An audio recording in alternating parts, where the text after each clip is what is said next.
એક છે અમદાવાદનું માણેક ચોક અને બીજું આ લંડનનું માણેક ચોક.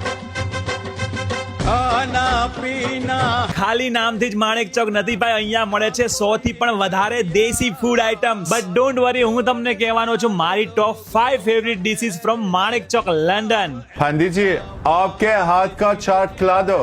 અને સૌથી પહેલી છે પંડિતજીના હાથની રાજ કચોરી. इस टिक्का का जो स्वाद मिलेगा बिल्कुल करारी चुरचुरी टिक्की होगी, खस्ता बिल्कुल. अपने किसी मेहमान को मत खिलाना, नहीं तो दोबारा अपने घर नहीं जाएगा. અમદાવાદની વાત હોય ને સાથે ખાટિયા ઢોકળા ના હોય એવું થોડી બને. મરચા અને લસણની ચટણી સાથે મોજ આવી જશે બોસ. ત્રીજા નંબર પર છે અહીંયાનું દેશી ચાઇનીઝ, એકદમ સ્ટ્રીટ સ્ટાઇલ થી બનાવે છે અને ટેસ્ટ તો આપણો એ જ ઓરિજિનલ હા ભાઈ દેશી.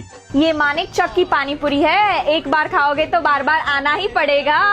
નંબર 4 પર છે તીખી ને ચટાકેદાર પાણીપુરી, અને આ જોઈને મોઢામાં ચોક્કસથી પાણી આવશે. નંબર 5 ઉપર છે અહીંયાનો સિઝલર ગાજર હલવો, અને આવી જ બીજી અઢળક વેરાયટીઓ ખાવા મળી જવાની છે. તો આજે જ મુલાકાત લો માણેક ચોકની, જેમની 2 બ્રાન્ચીસ છે, એક ઇલિંગ રોડમાં અને બીજી સડબરીમાં. मानेक चौक में आके मजा आ गया. ये है लंदन का मानिक